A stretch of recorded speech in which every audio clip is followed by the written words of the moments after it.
ने देखा था कि राजा प्रताप भानु ने वेद और पुराणों में जितने प्रकार के यज्ञ कहे गए हैं, राजा प्रताप भानु ने एक एक करके उन सब यज्ञों को हजार हजार बार किया। अब आगे जहाँ लगी कहे पुराण श्रुति, एक एक सब जाग, 12 सहस्त्र सहस्त्र नृप किए सहित अनुराग, सियावर रामचंद्र की जय। वेद और पुराणों में जितने प्रकार के यज्ञ कहे गए हैं, राजा ने एक एक करके उन सब यज्ञों को प्रेम सहित हजार हजार बार किया। हृदय न कछु फल अनुसंधाना, भूप विवेकी परम सुजाना, करई जे धर्म करम मन बानी, वासुदेव अर्पित नृप ज्ञानी। राजा के हृदय में किसी फल की टोह न थी। राजा बड़ा ही बुद्धिमान और ज्ञानी था। वह ज्ञानी राजा कर्म, मन और वाणी से जो कुछ भी धर्म करता था, सब भगवान वासुदेव को अर्पित करके करता था। चढ़ी बर बाजी बार एक राजा, मृगया कर सब साजी समाजा, विंध्याचल गंभीर बन गये, मृग पुनीत बहु मारत भयउ। एक बार वह राजा एक अच्छे घोड़े पर सवार होकर शिकार का सब सामान सजाकर विंध्याचल के घने जंगल में गया और वहाँ उसने बहुत से उत्तम उत्तम हिरण मारे।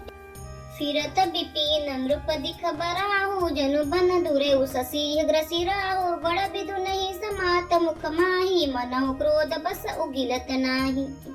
राजा ने वन में फिरते हुए एक सुअर को देखा। दांतों के कारण वह ऐसा दिख पड़ता था मानो चंद्रमा को ग्रस कर राहु वन में आ छिपा हो। चंद्रमा बड़ा होने से उसके मुंह में समाता नहीं है और मानो क्रोधवश वह भी उसे उगलता नहीं है।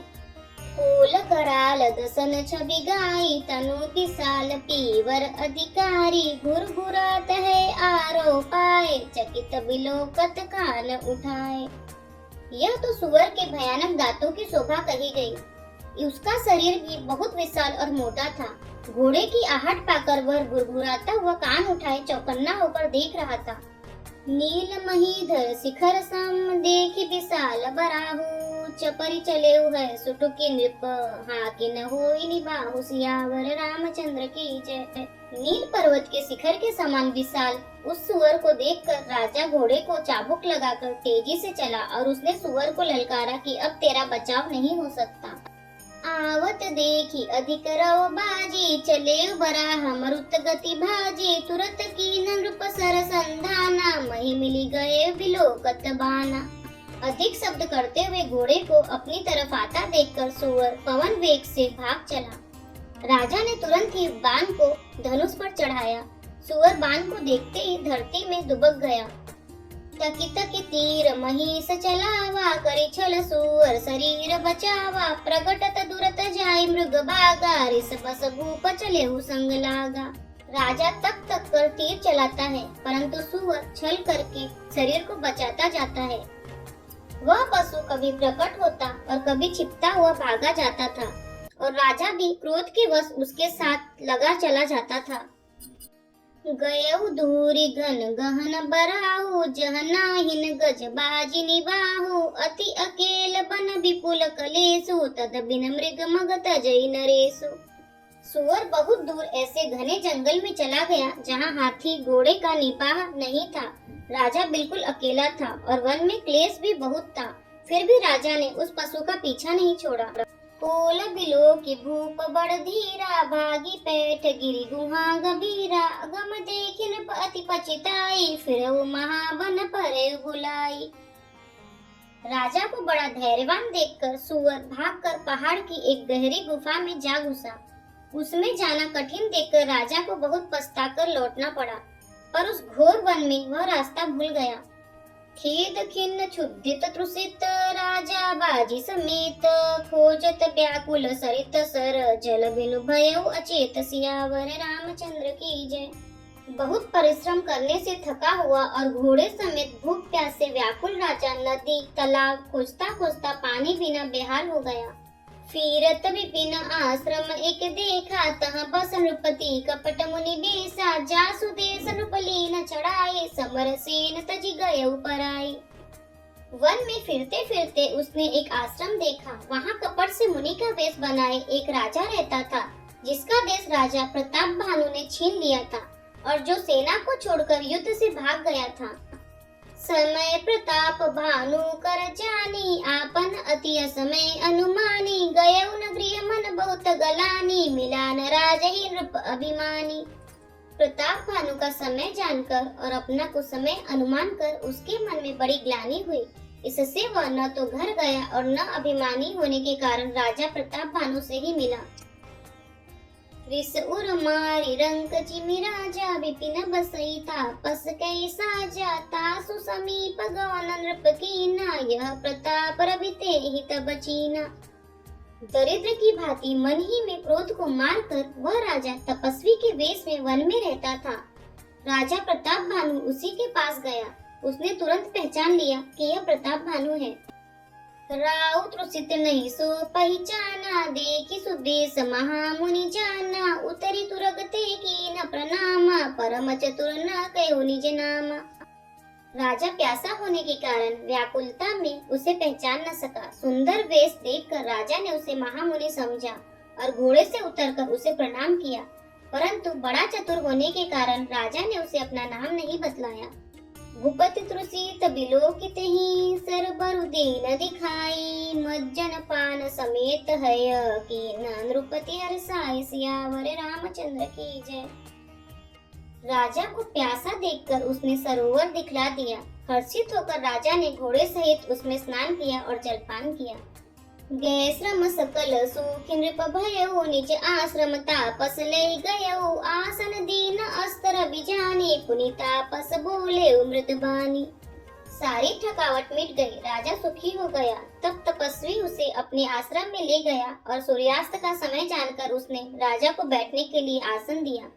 फिर वह तपस्वी कोमल वाणी से बोला, को तुम कस बन फिरहूं अकेले, सुंदर जू बाजू पर हेले, चक्रवर्ती के लक्षण तोरे, देखत दया लागी अति मोरे। तुम कौन हो? सुंदर युवक होकर जीवन की परवाह न करके वन में अकेले क्यों फिर रहे हो? तुम्हारे चक्रवर्ती राजा के ऐसे लक्षण देखकर मुझे बड़ी दया आती है। नाम प्रताप भानु अवनीसा, तासु सचिव मैं सुनहु मुनीसा, फिरत अहेरे परेहु बुलाए, बड़े बाग देखो पद आई। राजा ने कहा, हे मुनीश्वर सुनिए, प्रताप भानु नाम का एक राजा है। मैं उसका मंत्री हूँ। शिकार के लिए फिरते हुए राह भूल गया हूँ। बड़े भाग्य से यहाँ आकर मैंने आपके चरणों के दर्शन पाए हैं। हम कहा दुर्लभ दरस तुम्हारा, जानत हो कछु भल हो निहारा, कह मुनि तात भयउ अंधियारा, जो जन सतरी न गरु तुम्हारा। हमें आपका दर्शन दुर्लभ था, इससे जान पड़ता है कुछ भला होने वाला है। मुनि ने कहा, हे तात, अंधेरा हो गया, तुम्हारा नगर यहाँ से 70 योजन दूर पर है। निशा घोर गंभीर बन, पंथन सुनहु सुजान, बसहु आजो अस जानी तुम, जाए होत बिहान, सियावर रामचंद्र की जय। हे सुजान सुनो, घोर अंधेरी रात है, घना जंगल है, रास्ता नहीं है। ऐसा समझकर तुम आज यहीं ठहर जाओ, सवेरा होते ही चले जाना।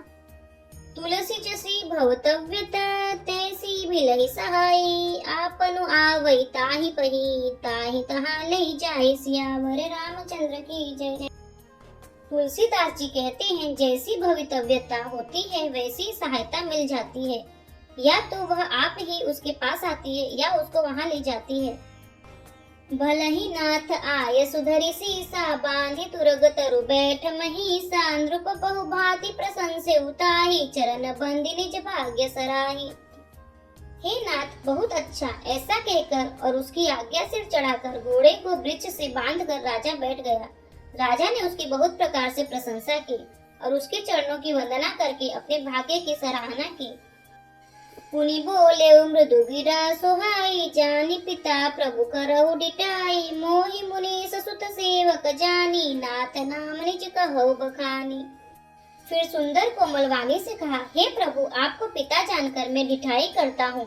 हे मुनीश्वर, मुझे अपना पुत्र और सेवक जानकर अपना नाम विस्तार से बतलाइए। तेहि न जान नृप नृपहि सो जाना, भूप हृदय सो कपट सयाना, बैरी पुनि छत्री पुनि राजा, छल बल की न चहई निज काजा। राजा ने उसको नहीं पहचाना, पर वह राजा को पहचान गया था। राजा तो शुद्ध हृदय का था, और वह कपट करने में चतुर था। एक तो वैरी, फिर जाति का क्षत्रिय, फिर राजा। वह छल बल से अपना काम बनाना चाहता था। समझु राज सुख दुखित अराती, अवा अनल इव सुलगई छाती। सरल बचन नृप के सुनि गाना, बयर समारि हृदय हर्षाना।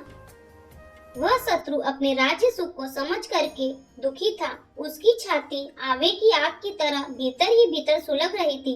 राजा के सरल वचन कान से सुनकर अपने वैर को याद करके वह हृदय में हर्षित हुआ। कपट बोरी बानी मृदुल, बोले जुगति समेत। नाम हमार भिखारी, अब निर्धन रहित निकेत। सियावर रामचंद्र की जय। वह कपट में डुबोकर बड़ी युक्ति के साथ कोमल वाणी बोला, अब हमारा नाम भिखारी है, क्योंकि हम निर्धन और अनिकेत हैं। यदि आपको हमारे वीडियो पसंद आ रहे हैं तो वीडियो को लाइक करें, चैनल को सब्सक्राइब करें, कमेंट में जय श्री राम और हर हर महादेव अवश्य लिखें। जय श्री राम, हर हर महादेव।